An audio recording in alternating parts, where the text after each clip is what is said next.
Exercise 1.2 question number 2। ठीक है, इसमें हमारे पास पूछा है 4 मैट्रिक्स हमें गिवन है।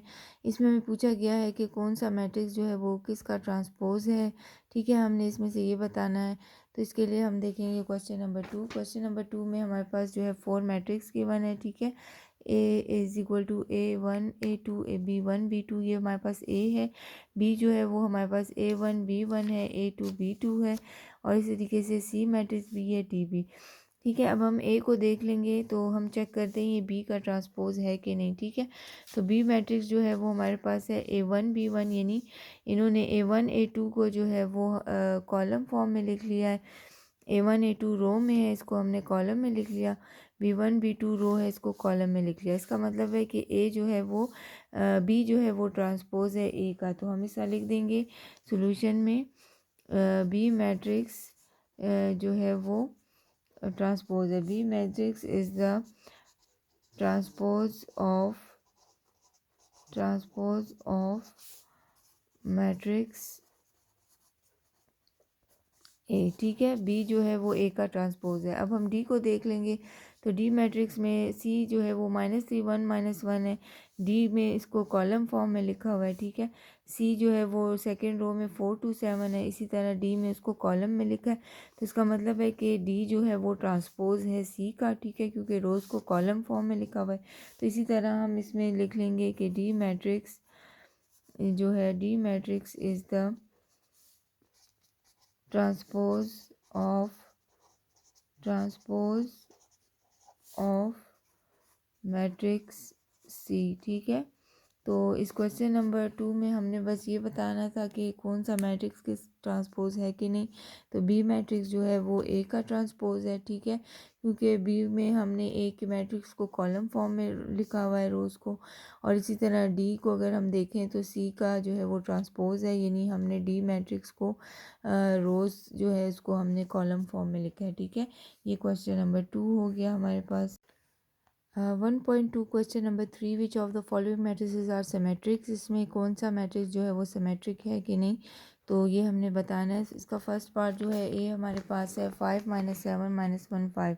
ठीक है, तो इससे प्रीवियस वीडियो में हमने सिमेट्रिक की जो है वो कुछ पॉइंट्स कवर किए थे कि सिमेट्रिक क्या है। सिमेट्रिक में हम किसी भी मैट्रिक्स का ट्रांसपोज लेते हैं और वापस अपनी मैट्रिक्स के इक्वल आते हैं, तो इसका मतलब है कि ये हमारे पास जो है वो सिमेट्रिक है। तो सिमेट्रिक के लिए हम लिख लेंगे A is equal to A transpose, यानी इसका हम अगर ट्रांसपोज लेंगे तो वो वापस हमारे पास इसी मैट्रिक्स के इक्वल आना चाहिए। ठीक है, तो 5 -7 -1 5, इसका हमने ट्रांसपोज लेना है।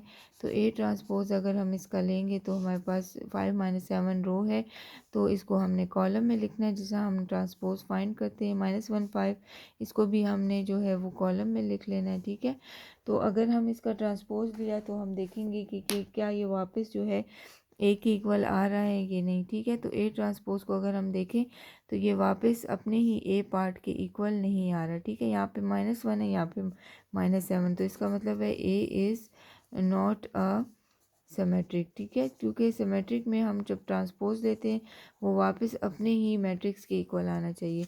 इसका बी पार्ट हमारे पास है। ठीक है, -1 2 2 3, सोल्यूशन में हम लिख लेते हैं B is equal to B transpose. इसी तरह इस मैट्रिक्स का हम ट्रांसपोज लेंगे तो वो वापस अपने ही मैट्रिक्स के इक्वल आना चाहिए। ठीक है, यहाँ पर हम बी का ट्रांसपोज ले लेते हैं। बी हमारे पास है -1 2 2 3। ठीक है, इस तरीके से हम इसका ट्रांसपोज ले लेते हैं। बी ट्रांसपोज रोज़ को ट्रांसपोज लेने का तरीका, रोज़ को कॉलम में लिखते हैं। -1 2 ये रो है, इसको हमने कॉलम में लिख दिया। 2 3 रो है, इसको हमने कॉलम में लिख दिया। ठीक है, तो हम चेक करेंगे कि अब ये वापस बी के इक्वल आ रहा है कि नहीं। ठीक है, तो ये बिल्कुल बी ट्रांसपोज जो है वो वापस अपनी मैट्रिक्स के इक्वल आ रहा है, तो इसके लिए हम लिख देंगे कि बी इज़ असिमेट्रिक। ठीक है, बी इज़ असिमेट्रिक। अब हमने इसमें बी जो है वो सिमेट्रिक आ गया। ठीक है, अब इसका थर्ड पार्ट जो है वो सी हमारे पास है 3 4 5 6। ठीक है, अब इसमें भी हमने बताना है, तो इसके लिए क्या तरीका होगा हमारे पास। सॉल्यूशन में हमने लिख लेना है C is equal to C transpose. ठीक है, तो अब हम इसका ट्रांसपोज ले लेंगे सी का।